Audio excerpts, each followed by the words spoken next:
What's up, everybody? Welcome to the Drake and Jimmy Jew Show. My name is Drake Peterson, and that over there is the unpredictable Jimmy Jew. Our producer, Chris McCone, is out on vacation, so Jimmy Jew is going to be in charge today. You can find us on Instagram and TikTok at Drake and Jimmy Jew or drakeandjimmyjew.com. You can also find us on Patreon and Discord, where Jimmy posts literally whatever he wants. If you want to see what that is, go to patreon.com/drakeandjimmyjew. If you like this episode or this show, please show us some love by giving us 5 stars and a review on your podcast app. Hit that subscribe button and share us with your friends and family. On today's show, we are going to be going to the islands of Hawaii to pick some mushrooms. Here to talk all things fungi, please welcome owner and founder of the Kona-based superfood company, Malama Mushrooms. Give it up for Ben Lilibridge. Let's crack a lacking. Hey guys, how are you doing? Good to be here. Sweet. It's an honor. Where are you calling in from, bud? I am calling in from the Mushroom Den HQ, the mothership here in Kailua, Kona, Hawaii. Malama Mushrooms is the company, and I'm at our headquarters right now, just in our shipping room, which is the only quiet room right now. Nice. Yeah. Last time.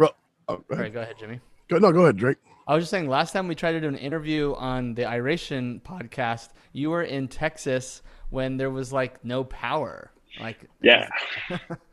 I'm doing a really good job traveling during the worst things. Went to Austin for the first time and immediately got stranded in a hotel room because of the storm of the century that came through. And so I remember that. Yeah, it was good. It was a way to bond with local Austinites. Went through the worst storm with them. Now I feel there's some reverence with each other. So connected to the mainland now. Yeah, yes. Exactly. Got my fam. You're much safer in a liberal state than you are in a Republican state, and we actually have power in liberal states. Just so you know. Yeah, but you're protected by guns in the other states. Do you own any guns, Ben? I don't, but I'm not I'm not opposed to it. I just haven't, I don't know. I just haven't had one. If we moved to Texas, you would. Yeah, for sure. I'm open to it. If anybody wants to send me one, feel free. I'll put my address up after. I don't think you can in Hawaii, can you? I'm not even sure. Yeah, they're pretty strict in Hawaii. Yeah, I'm not even privy to the law, to be honest. I'm I'm all fungus, dude. I'm anything else outside of fungus. I don't know. So you grow them there and everything, huh? Some of them, yeah. I don't know how this thing is normally structured, but long story short. We don't have any structure. We have no fucking structure. What is this structure? Long story short, very inspired by mushrooms and fungus. I can go into later, but I founded Malama Mushrooms as a small mushroom farm here, and Hawaii has so much lava activity. There's all these lava tubes, which are just underground caves, and we had one on this farm I was working at, and I ended up using it as a fruiting chamber. It's a perfect environment for fruiting mushrooms because it's dark and humidity, and it's a nice temperature. So that was everything grows good in lava. Everything. Yeah, exactly. Biggest mushrooms in the world there. Yeah, it's a year-round growing season, so it's interesting. But yeah, so initially it was 100%, all grown here, and now the demand for our products has kind of exceeded our current, capabilities, but we're slowly scaling our vertical integration strategy to be able to grow it all. But yeah. Can you tell us a little bit what kind of mushrooms you grow, and what are some of the benefits, and just maybe explain because I don't even know. Jimmy probably doesn't even know anything about adaptogenic mushrooms and all this shit. I've only eaten the other kind. I'm really big on hallucinogenic mushrooms. Which don't ever take one from Jimmy. If he gives you something, don't take it. Take it. Yeah. Take it. I have stories to talk about. I trust you. Good looking out, Ben. Yeah. So the quick rundown. My spiel is the hallucinogenic, magic mushrooms, though we always say all mushrooms are magic. But the psychoactive ones, are psilocybin containing. Yes. Psilocybin's the active compound. And those are, pretty amazing. Like, outside the context of just like giggling with your friends, those are having like huge scale, like clinical applications for like reducing post-traumatic stress disorder, end of life anxiety, depression, all these things. So, that's definitely a really interesting silo of mushrooms. But as zooming out a bit, mushrooms as a whole have been used for thousands and thousands of years in like traditional cultures, herbal medicine, and like some utilitarian practices too. Is like they would actually like use some mushrooms to like start fires with, because they had like a really good like they're almost like Tinder, not the app as most people think of when they hear Tinder, but like the ability to start a fire. So anyway, so for thousands of years been used in traditional cultures like China, Japan, Siberia, and fast forward to modern age, and like we're kind of revisiting these mushrooms again and putting them under like rigorous scientific protocol of double-blind placebo-controlled trials, and seeing that they actually have like valid efficacy for helping the brain, like reducing cognitive decline by helping memory and like building nerve cells and boosting the immunity and helping with energy and like literally like all sorts of things. It's kind of like, people think you're just selling snake oil when you start talking about it, because there's just like anything, it like kind of checks that box of depending on the mushroom. And it's a pretty fascinating field. And just some like really quick examples for people that are unfamiliar is like penicillin. At the time of World War II, troops were more likely to die of bacteria themselves. Like that's how people were dying during World War II. The scientists accidentally found this mold growing on his bread, and then they noticed it was out competing the rest of the bacteria around it, and they're like, oh wow, wonder what this antibiotic property is, and boom, that was the first antibiotic that was ever like created and gave to people, and it has revolutionized the world. And mushrooms contain vitamins or anything? Do they have vitamins? Do they contain vitamins? They not like vitamin C or anything like that. There's some that have vitamin D, which is that's actually been shown to help with a lot of things these days. A lot of people are vitamin D deficient, but they have to be dried via the sun, the actual sun, to have that vitamin D in them. But so not all of them do, but they create other compounds that are like actually pretty unique to mushrooms. Yeah. So what are some of the types of mushrooms? Like I know like reishi and lion's mane, but I know if you go on your website, there's a whole bunch of them. Do they all pretty much do the same thing, or should you take like different ones for different things, or can you break some of that down?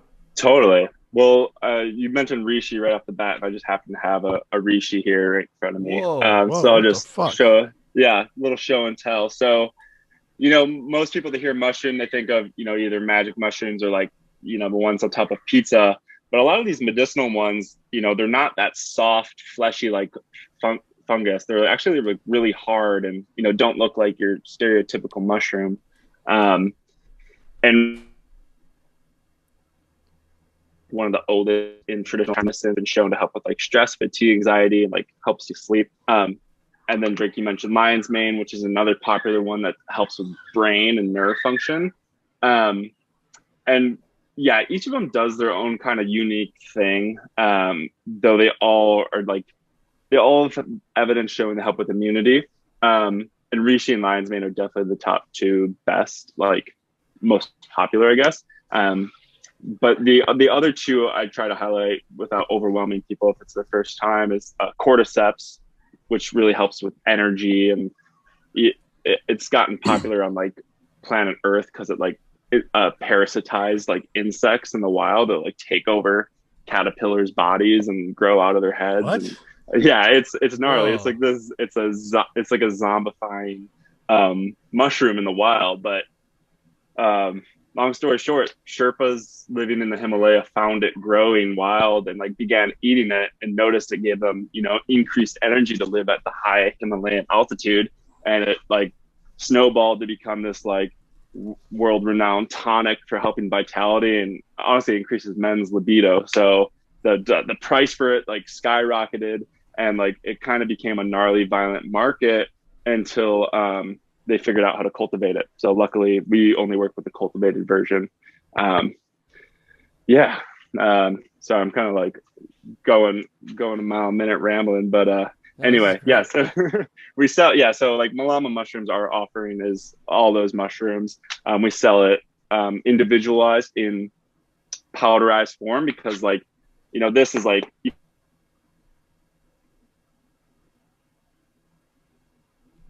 process so that your body can. We lost you there for just a second. Can you repeat that last thing? You said they're really hard. Is that what you're saying? Yep, exactly. They're really hard. So like you couldn't just like, you know, saute this and get the benefits. Like it has to be powderized and extracted so your body can uptake it. So that's kind of our offering, is like we sell it and you can mix into your tea, and like top bars, coffee, and like, you know, try to using every day. That is just like an easy addition to your day. All that come through capsules, put in capsules, and capsules are common. We haven't really messed around with capsules yet, just because I don't know, we're already the powders themselves, people are like stoked on them. When I initially was selling capsules, people were just breaking them open and putting them into their coffee. It was like, all right, well, let's just not sell you that then. Yeah, I've had it. We've had them on on our tour bus, and I have some at my house, and I always put them in my smoothie. And I just know it's really good with inflammation for me, because I'm a very inflamed person, especially if I'm like having a little too much alcohol the night before or something like that. And so it's just really, I've noticed it's like just really good for my overall like skin. And you know, I don't need to take a bunch of like vitamins, because I feel like it's got that vitamin D in there. And I don't know. I've also like the coffee, Jimmy. There's a coffee one. It's like Kona coffee, which I love Kona coffee, and then it's got some of the mushrooms in there. Really? Yeah. It's already ground up. It's trippy. Yeah, already ground up and ready to go. Yeah, Jimmy, we'll have to get you some samples too. I'll definitely try. Yeah. Yeah, Jimmy will like probably snort them. I'll probably try to snort them. No, he'll boof that. No, Jimmy likes to boof stuff, right? To boof women. Make sure you get that correct. Define boof, Jimmy. Yeah, please. For the audience. Well, I mean, what you can do is you take like a little syringe that doesn't have a needle on it, and you mix up usually some blow and some water, and you suck the water into it, and you shove it in the chick's ass and squirt it in there. And that is what boofing is. Holy shit. Well, you know, I just seen some shrooms the other day, and they were called golden penises. Isn't that funny shit? Yeah. There's golden teacher and there's penis envy. So I bet what you saw was like a hybrid. Yeah, hybrid. Yeah, hella funny. That's awesome. They're like that big around. They're fucking monsters. That's awesome. A monster penis? Golden penis. Golden penis. Golden penis. Sir, yeah. Penis envy and the other one. Yeah. Yeah, golden teacher. That's great. Yeah. Wait. What is that? So there's like, you know, a lot of people are probably familiar with like cannabis industry. You know, they have all these like different strains, like what is it, like Bubba Kush and whatever, OG Kush, whatever, cookies, like all the things, ACDC, and like I guess something similar is happening in mushroom cultivation, and so there's just like all these different strains. I believe those are all Psilocybe cubensis, which is like the most common psilocybin, you know, containing mushroom that's cultivated, and they've since had strains. There's golden teacher, which is like the most commonly what people have consumed out there, and then penis envy is also a popular one. So it sounds like someone's crossbred those somehow, and so we're here in Oakland, and in Oakland they're totally legal. Yeah, or it's decriminalized, right? Decriminalized, yeah. Where you get busted with a fucking pound of mushrooms, they just give them back to you. Like, that's crazy. Hella crazy. Dude, I know. I'm curious to see where it all goes. Like, I wonder, I've heard like some dispensaries are like toying around with selling it low key. Have you Yeah, seen there's like a church or something, a mushroom church. Yeah. They're getting really big on them. They're getting really big on the making pills and like microdosing them. Microdosing pills. Yeah. So they're pressing them.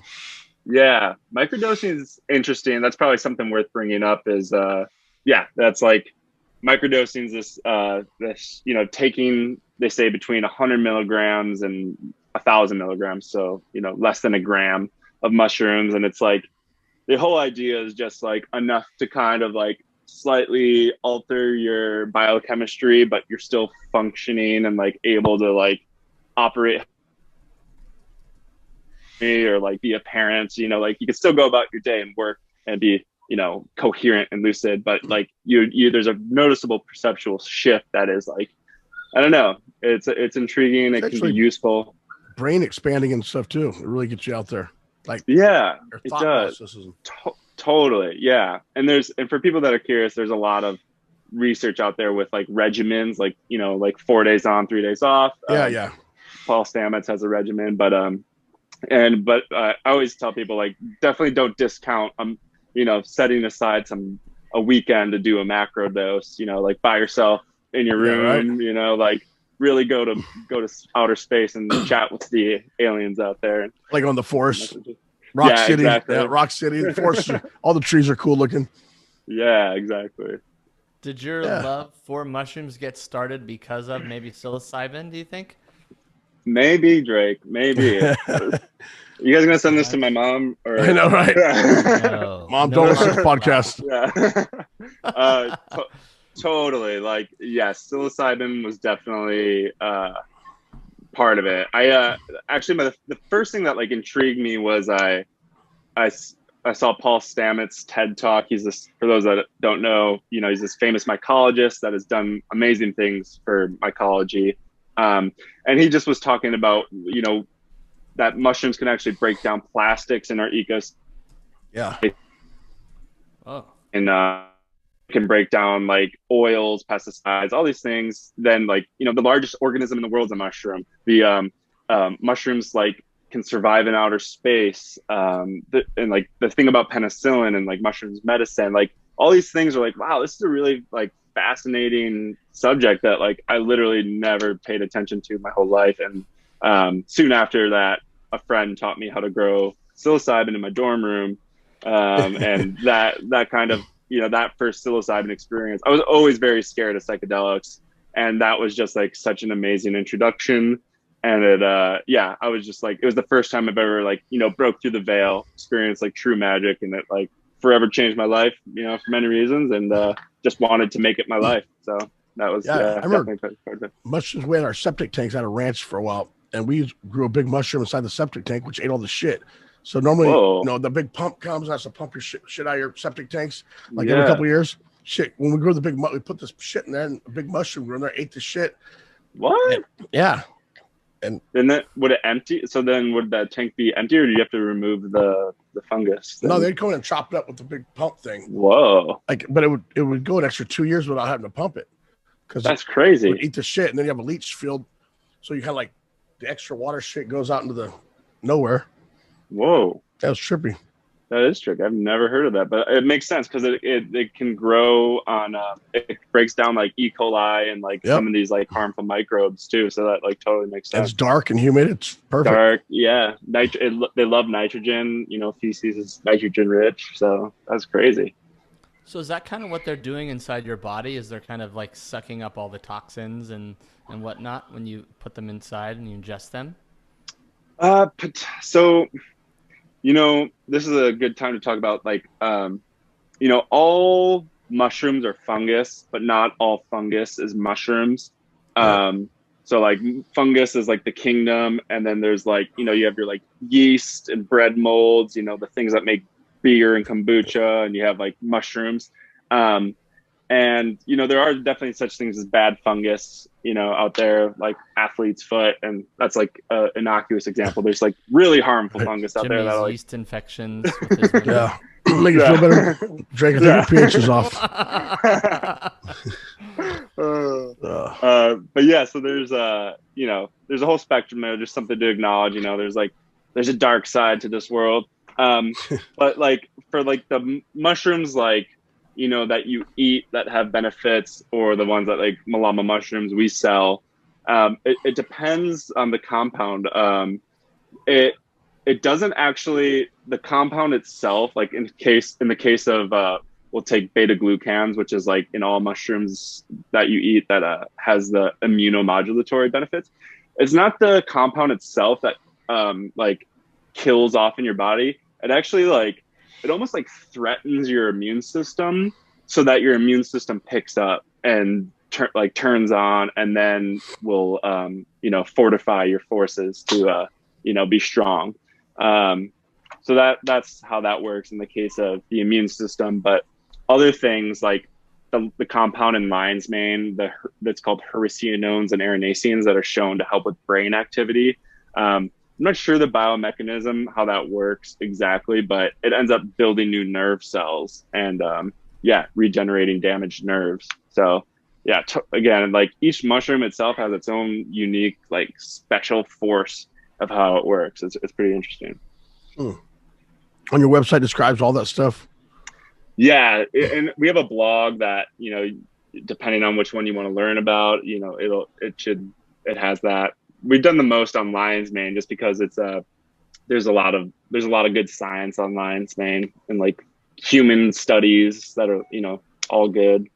But yeah, our website's a good place to start for that. I mean, you guys are getting a lot of press. Like I'm looking right now on your site, you have something from the New York Times. Like that's huge. Yeah, that was a blessing for sure, dude. I don't even know how Cha-ching. that happened. Yeah, that was a cool feather in the cap. So would you recommend, like, let's say someone wants to like go and try some of your mushrooms today, what would you recommend they do first if they're overwhelmed, they don't know what to start with? What's like step one and the easiest thing for them to do? Totally.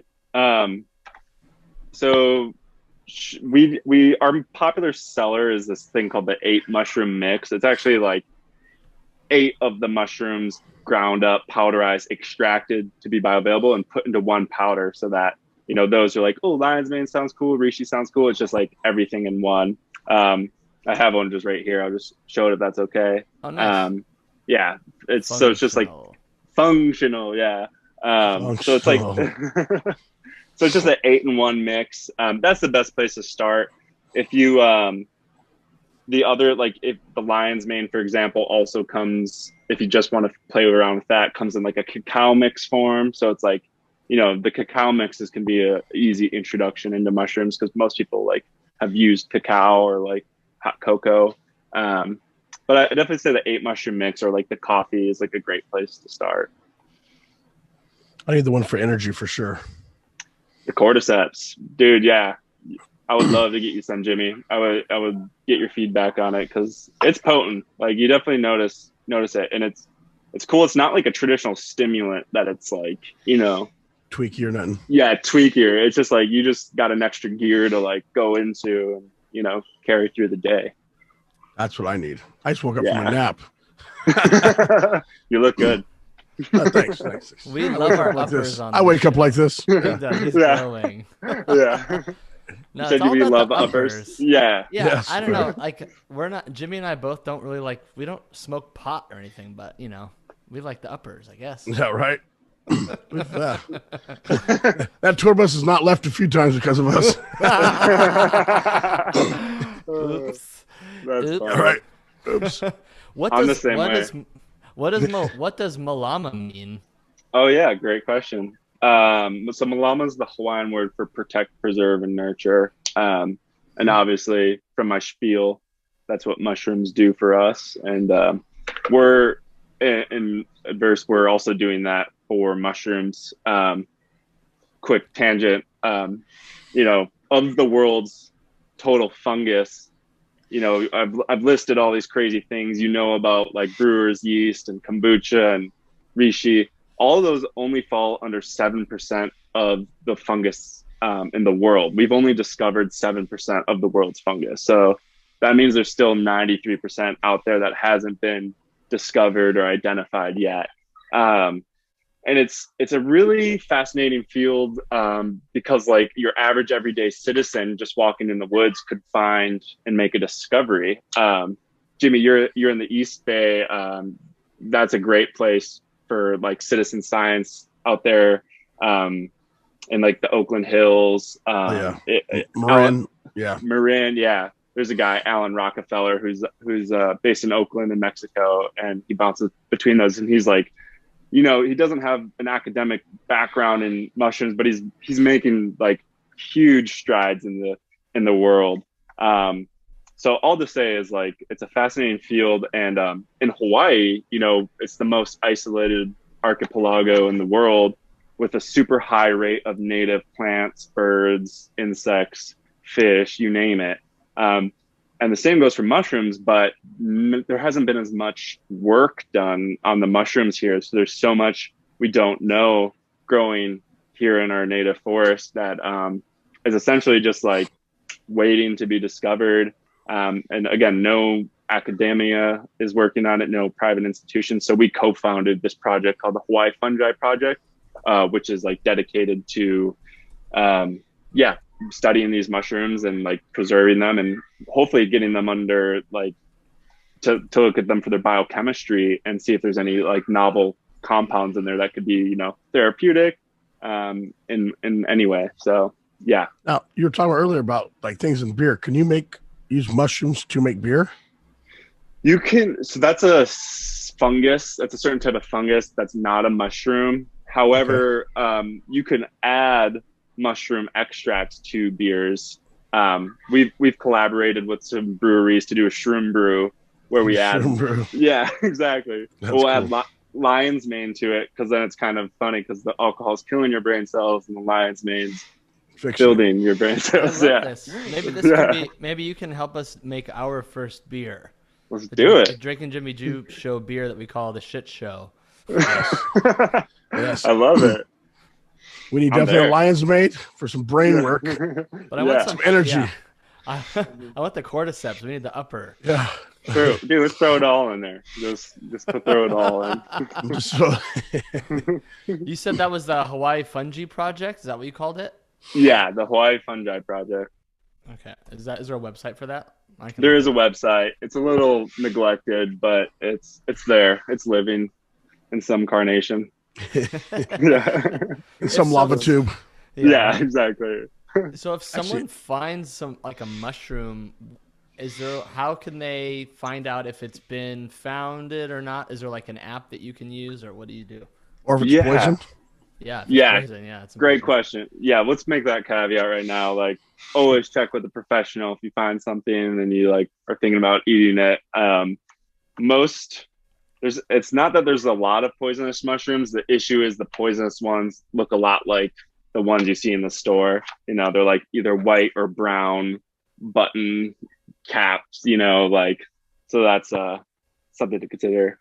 But yeah, so I like to plug the iNaturalist app. It's this one I use, and not only is it really good for helping identify, like it has a crazy AI system that can like help you get close to identifying the mushroom, but it also logs it, and like the community, you know, all the other users that are signed up can see your observation and can make suggestions. And it's a huge tool for citizen science because, again, like not a lot of academic institutions are working on the distribution of mushrooms. So this like tool that just the everyday person's using could make significant contributions. The one thing I just want to say is always take a picture of the underside of the mushroom as well, because like a lot of identifications of mushrooms come down to the underside and like the gills or the pores and like the certain features of that. So if anybody is like taking pictures of stuff, just, you know, get as many pictures as you can of the top and underside. That's so trippy. Yeah, so trippy. It's fascinating, man. It's a rabbit hole. Yeah. What does your grow operation look like? Is it like all outside? Is it all inside? Is it a mixture? Is it like acres and acres and acres? It's a combination. So I like relinquished all cultivation about 3 years ago. I was being pulled in so many directions with like, just a huge farm operation versus like Malama Mushrooms, which is like kind of like the product development, manufacturing, and like branding and marketing. And like I knew I could only really focus on one of those and like have success. So I chose the product development manufacturing route because I knew there were so many other farmers out there that I could just link up with and support them and buy from them wholesale and create a product. So of those farm partners, it's a combination of some like really punk rock outdoor grows where they just built these pallet structures and like stapled plastic on the inside and like have like rigged up computer fans blowing the air around, and it's really rad. And then like some more sophisticated grow operations where it's like just like really clean tech with humidifier systems that are crazy. And but then also a lot of ambient, like you mentioned, outdoor grows that we have such good relative humidity here in this state that you can do a lot with the natural environment too. Yeah, everything. When I was over on the Big Island, Hilo side, everything's fucking huge there. Yeah, papayas are like fucking this. You're like, what the fuck? Everything's like Jurassic Park over there. Yeah, so imagine how big some of the mushrooms you get. Yeah, there's this crazy wild mushroom that just started showing up here recently. If you want to look it up, it's called Macrocybe spectabilis. How do you spell that? You can text me. Yeah. Cybe.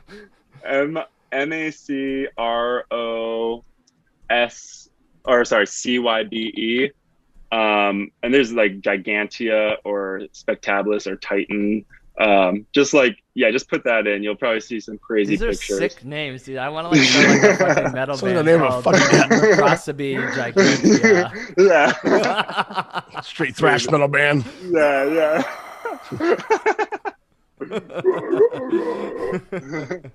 Did it come up for you, Drake? I just wrote it down in our show notes. Let's see. Oh, okay, perfect. I'm looking up Yep, there she is. Yeah. Yep, Macrocybe. And whether it's just huge fucking mushrooms, they can get large, man, like the size of like children. Really? Yeah. That'd be crazy. Walk up, you feel like a fucking Smurf. Dude, walk up to... I know. It's surreal. I'll put these in the show notes. How long do mushrooms live? That's a good question.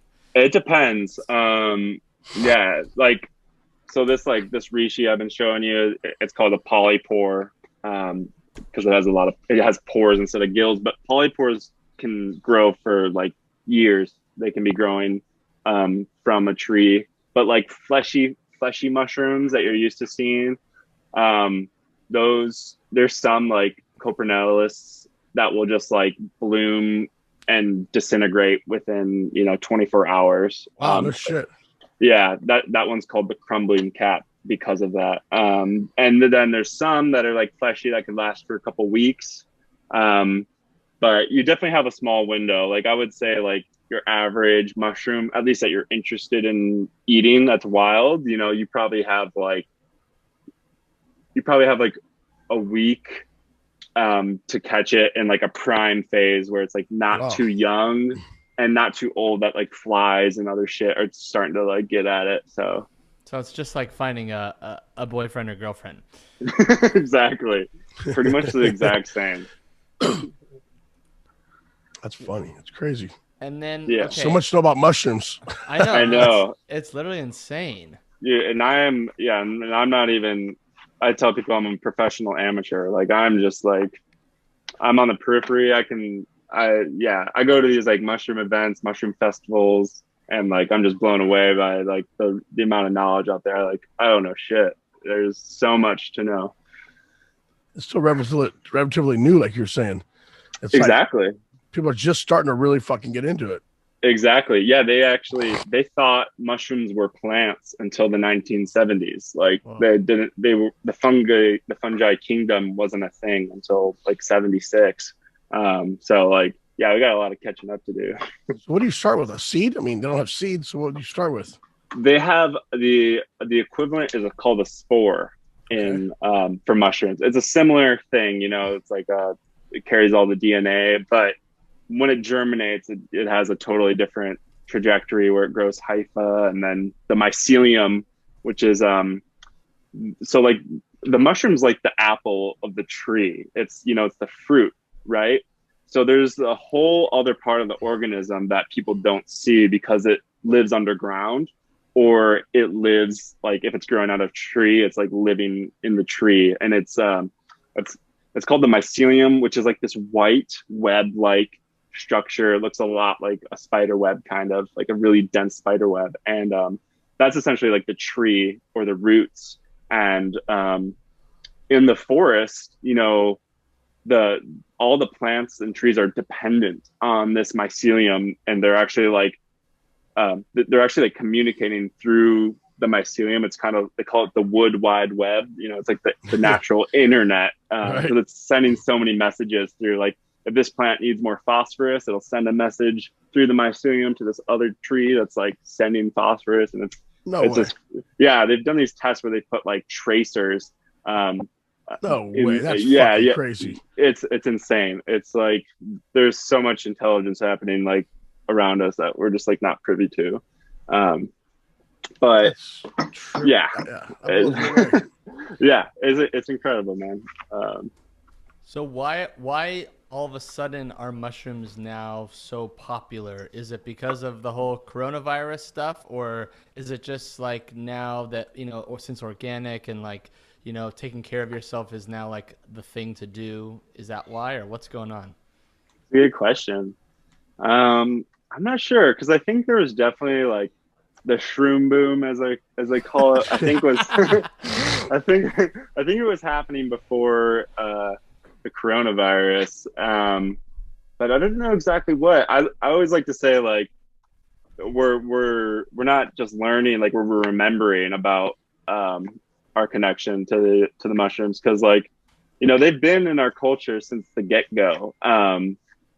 You know, from like the Mayans and Aztecs were using mushrooms, and like a lot of the, you know, the Far East was using mushrooms. And something I would love to like talk to anthropologists about, but like yeah, most societies were what we call mycophilic, which means, you know, they had mycophilia, they loved mushrooms. However, like Britain and Spain were mycophobic societies. You know, they called them toadstools, and they, you know, kick them. They called them all poisonous. They had no regard for mushrooms. And maybe that was because what was growing near them Yeah. was happened to be poisonous, or maybe they were just like a, you know, pretty Puritan culture or whatever. But anyway, you know, that's a culture that conquered most of the world. So that mycophobia was kind of what, you know, spread through the world. And perhaps what's happening now is like people, you know, through the use of psilocybin, or like, you know, just waking the fuck up in general, like, yo, these can be our allies, you know, certain ones. And they have all these benefits, have all these uses, have all this history. And I think we're just remembering again. But Yeah. yeah, I mean, not sure. I've never been a big fan of mushrooms on my pizza, mushrooms. And my girlfriend's always liked mushrooms. But then fucking you put up some shrooms, fuck, give me some of that, and some fucking, and something to go with it, because it tastes like shit. But I'll eat those fucking any day of the week. Yeah, exactly. So chocolate's a good ally for That a good? mushrooms. Actually, I think I have a bar of chocolate mushrooms. Those are big up here right now. Chocolate bars. Yeah, it's a tasty way. It's a good plant fungus symbiosis, like companion, you know. Yeah, it's cool. Because on the back they'll tell you like one square has you microdosing, 2 squares, Oh, you know, nice. 3 squares has you see in Wonderland. I think they're called Wonderland, Alice in Wonderland or something. Oh, sick. That sounds fun. Oh yeah. Do you see yourself ever producing mushrooms like for people to buy online one day, like when it becomes legal, Ben? For sure. Yeah. I mean, that is definitely, yeah, something I want to do. Yeah, we'll have to make sure we have all our like T's crossed and Right. I's dotted. Yeah. But I I would think- love that. Was it Oregon or Washington? One of them. Those was trying to make the whole state legal. Yeah, I think Oregon succeeded. Oregon, did they? Yeah. Yeah. I don't know the exact what that looks like now. But as far as I know, it's all good to go. But you know, you probably remember what happened with like medical cannabis or cannabis in California is like, then the licensing thing, you know, like it got kind of fucking weird, and like a lot of like the mom and pop growers got choked out because they couldn't afford these huge licenses. So, you know, we'll see. But I mean, as long as if people have safe legal access to it and like they don't have to be paranoid about getting caught, like that's all we can ask for, I guess. You definitely don't want to be paranoid on fucking shrooms. No. Yeah. Oh yeah. Yeah. Let's make that caveat right now. It's like, you want to see happy little trees and shit. You want to see happy little trees. Yeah. Happy little trees, set and setting. Have some respect for them because they'll fuck you up. They will humble you so quick. Yes, I love them. They'll also cure, like, you know, bipolar, maybe not cure, but they'll aid in it, you know, like manic depressive, depression, PTSD. I was reading about the other day. Bipolar is shit. I know a bunch of bitches who eat some of those in. Fuck, half the ones I dated, fuck bipolar. That's because you make them that way. Yeah, whatever. That's how I found them. I'm curious about organic, because you guys Malama only produces organic mushrooms. What does that mean these days? I mean, a lot of people are obsessed with organic, myself included, and then there's a lot of people where it's like, oh, it's too expensive, like it's not worth it, it's the same thing. Like, what can you talk about that? Yeah. So in my experience, there's organic is still a legitimate seal of approval. Like it requires a lot of like intense record keeping and like in terms of like for example, like if you're using a certain fertilizer or a certain pesticide, like you can only use certain ones that are approved by the organic, you know, USDA.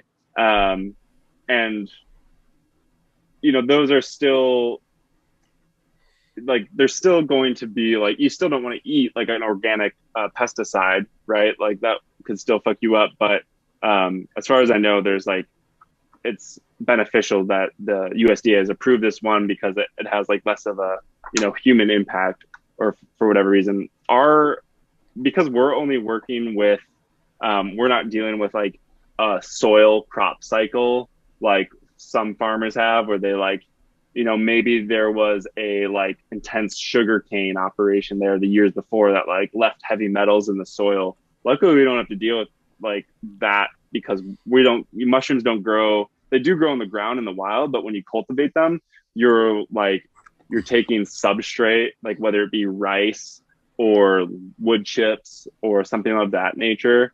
And you're like putting them in bags after sterilizing them and growing off of it.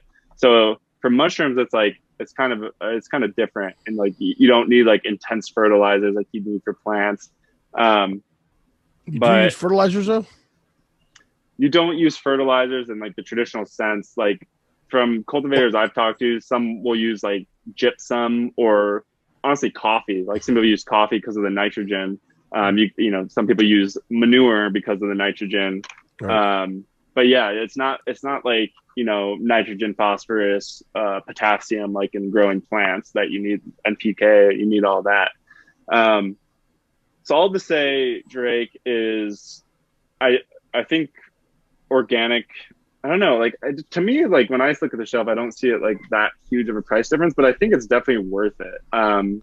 Especially, and like, this isn't relevant to mushrooms, but like, if people haven't heard of the Dirty Dozen or whatever, like each year they like test like a dozen of the world's, like the ones that are like, you should buy it organic, and these are the ones you don't have to buy that are organic because they're testing low for pesticides or whatever. And like, anyway, pesticides will fuck you up. Like, don't you use pesticides? Yeah. No, we don't use pesticides. No, so they're pretty much just a natural thing growing, right? And really no insects eat it, do they? They do, but you got like caterpillars and shit, like in weed. You get caterpillars, you have to fucking shoot for spider mites, all that stupid shit. Yeah, as intense, like flies. Oh, froze up on us. We lost you, because we're indoor. It's like not an issue, and the ones that are grown outdoors are like reishi. That's like this is like, it's not desirable by ants and insects because it's just like, it's like a rock. Yeah. So if you're growing like oysters or something, like this fleshy gourmet one, like, yeah, those would get demolished if you were growing them outside. Yeah. So the Dirty Dozen for 2021. Are you guys ready for this? Yeah. Wait, please. let's take a quick little poll. Jimmy, do you name what do you think are the most pesticide-ridden crops of 2021? Name a couple, Jimmy. Any ideas? Corn. Okay, corn. Anything else? One other one? Oranges. Oranges. Ben, what do you think? I bet you our strawberries highly pesticide ridden. Number 1 is strawberries. Shit. Damn. Number 2, those just seem spinach. dangerous. Oh yeah, seriously, yeah. Number 3, Spinach. kale, collard greens. Number 4, nectarines. 5, apples. Number 6, grapes. 7, cherries. 8, peaches. Number 9, pears. Number 10, bell and hot peppers. Number 11, celery. And number 12, tomatoes. Wow, I ate a lot of celery. Wow. So get that organic. So those are the ones, yeah, you like, so they're testing them for pesticides, which again, they're like, pesticides are causing non-Hodgkin's lymphoma and shit. But then there should be, I guess, like the understanding is like anything that's not on that list, you're okay to buy the conventional version, apparently. As what I understand. Yeah, so I'm on ewg.org, which is the environmental working group. And so they also, in this same article, which I'll put in the show notes, they have the Clean 15 for 2021, which is... That's it, the Clean 15, yeah. It's the lowest amount of pesticides, and it's all using USDA data. And so avocados are on this list, sweet corn, pineapple, onions, papaya, frozen sweet peas, eggplant, asparagus, broccoli, cabbage, kiwi, cauliflower, mushrooms, honeydew, melon, and cantaloupes. I like all those. Yeah, there you go. So you can buy all those conventional and you don't have to worry too much. So, but we're going to just go ahead and put mushrooms in the Dirty Dozen so that people have to buy your mushrooms. Yeah. Well, I don't think there's many non-organic, at least that doing, what we're doing with products. So, yeah. But I appreciate the plug. We have someone that asked a fan question, and they want to know.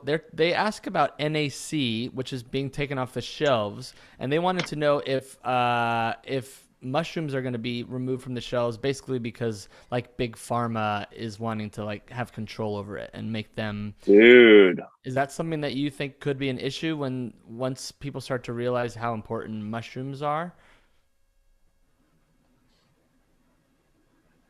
We lost you. Yep. About NAC. I just happened. Oh, sorry. Is it working now? It's working now. Yeah. Is it? Am I back? Yep. You're back. Okay. Sick. That's fascinating about NAC. I happen to know what that is. N-acetylcysteine. It's this compound. I believe it's like a powerful antioxidant, but I take it whenever I drink because it prevents alcohol from converting to acetaldehyde, I think, in your body. So it like essentially prevents a hangover, except for like if you like don't get enough sleep and you boof some Coke with Jimmy. But if you find yourself in Jimmy's bed, take some NAC. Yeah. But anyway, ladies, hear that, ladies? Yeah. He's got it on tap, actually. Yeah. All right. Jimmy has a little care package that he gives his ladies after, and he'll have to add Malama to that care package. Add Malama and NAC while you can get it. Right. Yeah. So that's fascinating. So do you guys sell NAC? No, we don't sell it. I just I've like just used crazy. Like that totally seems like a pharma thing to do. It's just like, all right, we're going to take control of this market. But that's a whole nother thing. I guess long story short is I don't see pharma doing it because NAC is, from what I understand, it is like a specific, I believe it's an amino acid. I could have that wrong. But it's like a specific isolated compound, I believe. Whereas mushrooms, like you're buying the reishi mushroom, but the reishi mushroom is full of beta-glucan polysaccharides, ganaduric acid triterpenes, and like chitin, and like all this like host of things that like it'd be very hard to like stop it from being out there. That said, if like we were selling pure, you know, specific compound from reishi, I'm sure Pharma could like make a play like that. But in the meantime, I wouldn't worry. I don't think that would happen. However, they talking about, you know, psilocybin, because like there is like, you know, there's always fuckery with like the psychedelic things. You have these tech bro type people that are like, you know, they're drooling at the psychedelic market as like a venture capital play, and like trying to get a hold on like patenting, you know, psilocybin or like lysergic acid diethylamide from LSD or whatever. And so I guess like that, there's always a potential for that. I'm not super privy to that, because like, you know, everybody's already going to the underground to get their psilocybin anyway right now, that it wouldn't really affect any current users, though it would, I guess, hinder the future user that's waiting for legal access. But there's my quick 2 cents on there. Cool. Well, it sounds like you're safe. Yeah. Yeah, Malama's got you. Malama's got you. Fan question 1. Excellente. Jimmy, do you have any other questions? Or I think we've covered we've learned a lot right now, and I think all my questions have been asked. Jimmy, got anything? I really want to try that, like the inner thing, to see the boost that it gives you, and something for my brain, because it's not working because all the other shit I do. Dude, does it repair the brain? it does. They've shown it builds new nerve cells. There's a quick there's a study. It's kind of gnarly what they did, but they took rats and they like crushed their limbs. Like they broke one of their legs. It's really fucked up. But they ended up giving them a liquid extract of lion's mane. 2 groups, and one group got a placebo. The other group got the lion's mane. And the lion's mane one, they saw a re-expression of DNA at the damaged sites, like within the first day or something. So in terms of like damaged nerve, if that is like what's happening with the brain, like lion's mane is a very promising, agent. But I'm more than happy to hook you both up, and we'll get your addresses after the show, and would love to support that brain, those brains, keep the show going. I mean, I don't know if there's enough mushrooms to repair that brain, Jimmy. Hey, is that a head joke? Making fun of my big ass head?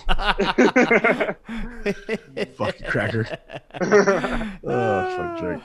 Fucking Drake. Drake, go eat some golden penis. I'm gonna go eat some golden penis. That sounds great. Hey, save me right some. Up my alley. Save me some. Hey, when you come visit the Bay Area, stop by. Yeah, of course. I would love to. Yeah. Next time over in Kona, I'll hit you guys up. Yeah, I'd love to. Yeah, the Bay Area is like my embassy on the mainland. I love it out there. Yeah. Let me know when you're out here. I absolutely will. I think we're going to be playing a show there. We haven't announced it. It hasn't been confirmed, but we're going to be playing, I think, in Honolulu. Oh, snap. Maybe. Can you say anything about the date or not yet? Yes, the date will be sometime in August. Sometime on the first day of August. Oh, that's exciting. What's up with the tour? Is it what are you guys doing? Like, because it was supposed to start in like Philly this summer, right? Yeah, so we're doing a tour with 311. We're opening up with 311, and then Ayaterra is going to be opening up, and they're going to be starting it. So it'll be Ayaterra, Iration, 311, and we start in August 21st, I believe, and that will be in Camden, New Jersey, and then we just kind of we're doing a whole U.S. tour, like 25, 30 dates. So. You guys about here in Berkeley too, coming up. Yes, we'll be at the Greek Theater. Yeah, that's a badass venue. So Jimmy, you're gonna have to come, Jimmy, and Ben. I'm sure we'll see you somewhere. Yeah, dude, I was low key gonna take Malama on, just follow you guys like a groupie in the van, and like I'll set up my own like mushroom hot cocoa booth outside, and like we'll collab on like a tour T-shirt, like the Malama Iration tour. Hey, I mean, look, it's been done before. Honestly, if you can find yourself, I don't know how much it costs, but some brands will like basically pay for the bus, and then they'll wrap the bus. Oh, dope.